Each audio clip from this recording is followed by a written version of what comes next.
Now, we begin with some breaking news out of Sri Lanka and reports of 6 bomb attacks at churches and hotels. One blast happened at a church in the capital, Colombo. Another is believed to have hit an Easter Sunday service in Negombo. And we're also hearing reports that 2 hotel resorts were also targeted. Well, Al Jazeera's Manel Fernandez joins us on the phone now from Colombo. Manel, so what are the latest details you've been hearing about these multiple explosions? Darren, the information so far is that the scale of these explosions have been quite significant. We're hearing from the National Hospital, the biggest state hospital, that more than 160 casualties have been brought in so far. There are local reports in the media that say more than 25 people have been killed in the explosions. There are still reports of casualties being brought in various modes of transport from these locations into the National Hospital. Now, the local media, there is a lot of traffic online, on social media. There are people that are circulating pictures of the attacks. There are some video clips that are happening. And it is very much early stages in terms of finding out what exactly has happened. But that's what we're hearing so far. Not just the churches, but also a number of 5-star hotels. As many as 3 of the hotels reported to have been targeted by these explosions. Darren? Manel, just give us a sense where exactly these hotels and churches are in the capital and where Negombo is in relation to the capital.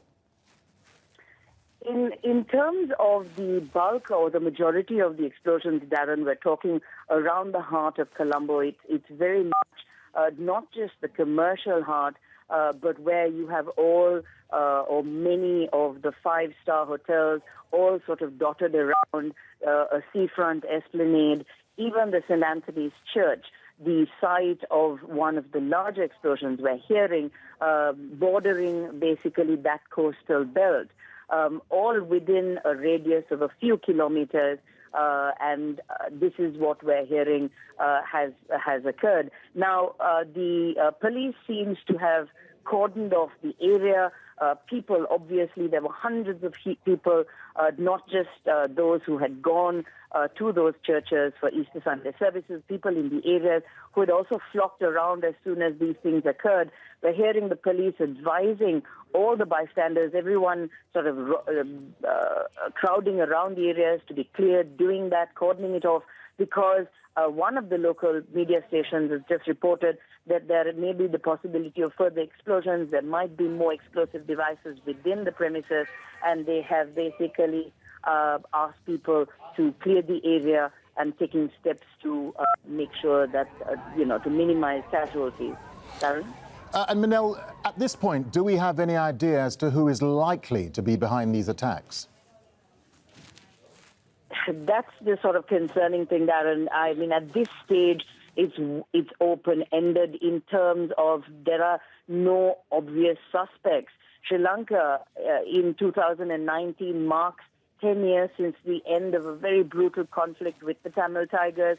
There was a time in this country a few years ago when the moment you heard an explosion, it was the obvious thing. It was a terrorist attack. It was the Tamil Tigers.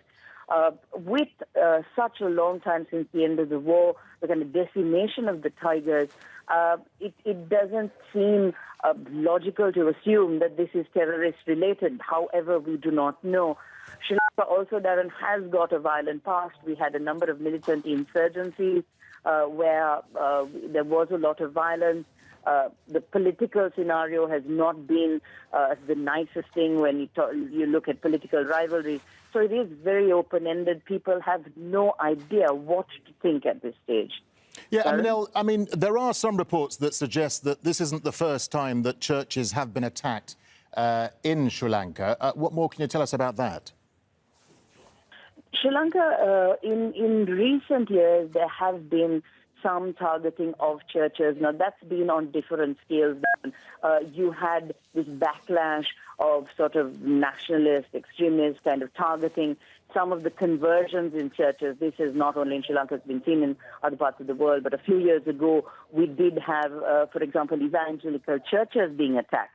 But this just seems to go way beyond that, Darren, because the scale of the explosion The pictures of the St. Anthony's Church, the one in Colombo, where literally the roof is blown out. It's just a massive explosion, as well as we've seen the targeting of all these five-star hotels. So even if that might be within the spectrum of possibilities, it just seems to be far more organized and at a far larger scale than anything we've seen before. All right, Manel Fernandez. Manel, for the time being, thank you very much for that. Let's cross over, if we can, to Ashik Nazardine, joins us now from the capital, Colombo. He's a journalist who's been following this story very closely. Ashik, we were just talking to Manel Fernandez there, our reporter in Colombo. She says it appears to be a pretty coordinated attack. What are you hearing there? Hello? Yes, Ashik, can you hear me at all? Not really. OK, what have you been hearing there? What are you hearing and seeing in terms of these attacks? It seems a pretty coordinated thing. 6 explosions are reported in Colombo and Negambu. Hello? Yes, we can hear you. Keep going. So there have been 6 explosions reported in Sri Lanka, 5 of them in Colombo, which is the capital city of Sri Lanka, and then one in Negambu, which is close to the Katnayaka International Airport. So 3 in churches and 3 in 5-star hotels. And around over 100 people have been admitted to hospital for treatment. And there have been around 25 casualties reported. And has there been any response yet from the government, from security officials? Sorry, I can't hear you properly. Has there been any response from the government, from security officials? Police have officially issued a statement regarding the explosions in 2 churches, one in Colombo and one in Negambu. But there have been no official statement regarding explosions in 5-star hotels in Colombo. And just bring us up to date, Ashik, if you can, about the casualty figures. We were hearing that it was something in the region of about 160. So far it's reported it's over 25. That's the number of dead, but in terms of the number of injured, what are you hearing? That's not the exact number, but up to now it's over 25. And Ashik, where are they taking, I mean, obviously, if there are 6 different locations, there are quite a number of people who are injured and are casualties here. Where are they taking them? 5 of the locations are in Colombo itself, so all the injured people are being taken to Colombo National Hospital.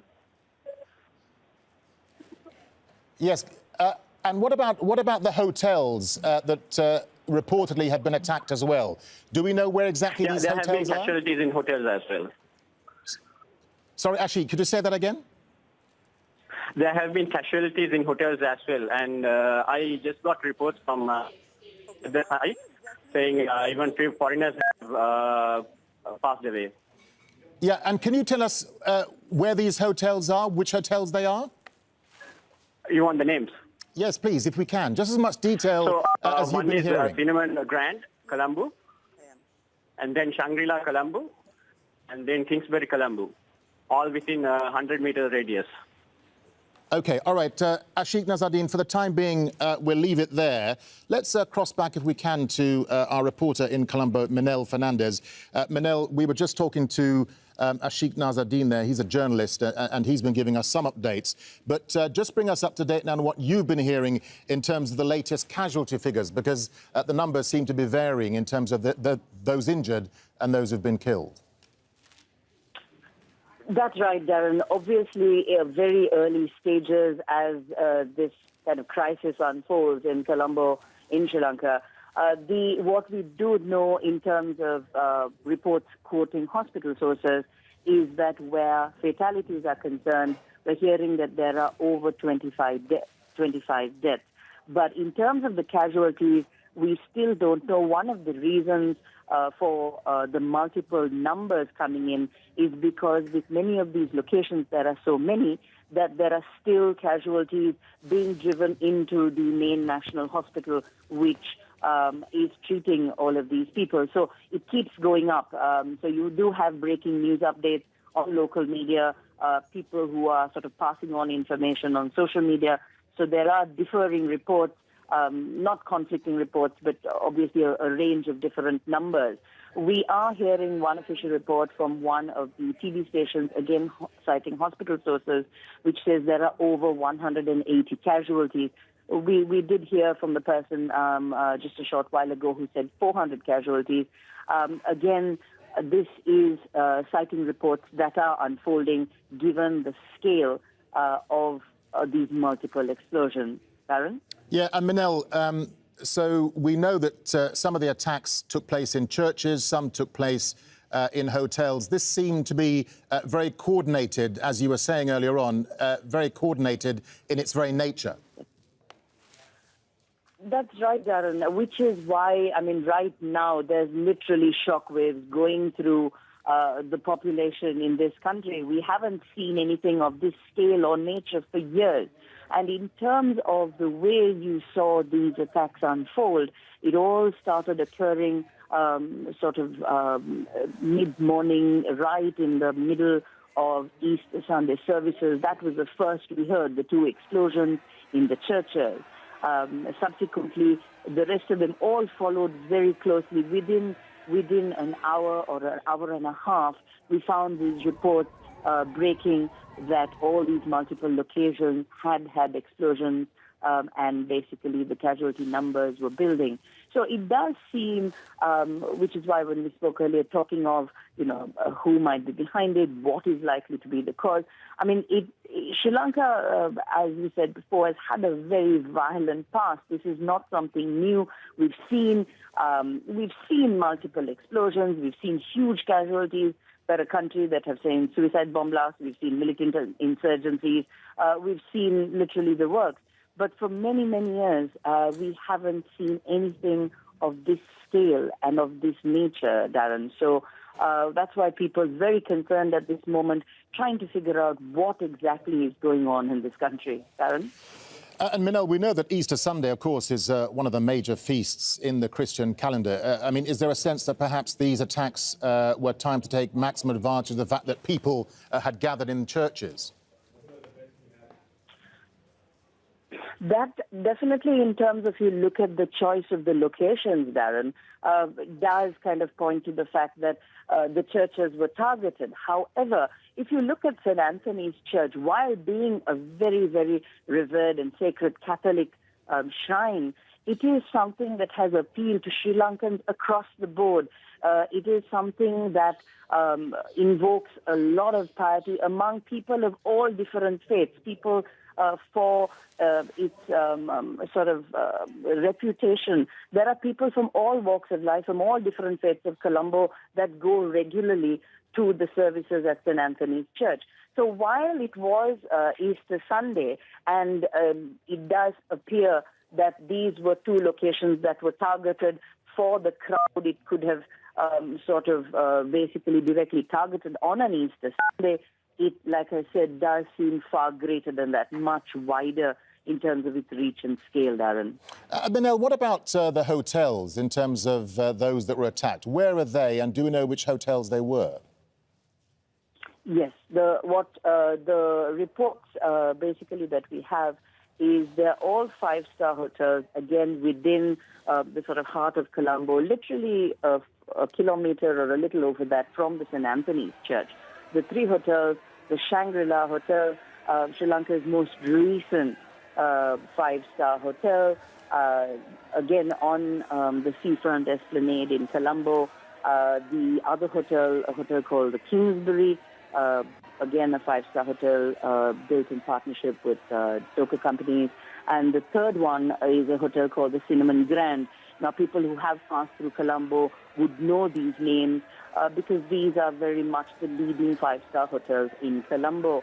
And again, the thinking behind it, obviously, with the targeting of five-star hotels, is to cause maximum impact, not just on physical casualties, but very much on the whole stability of this country.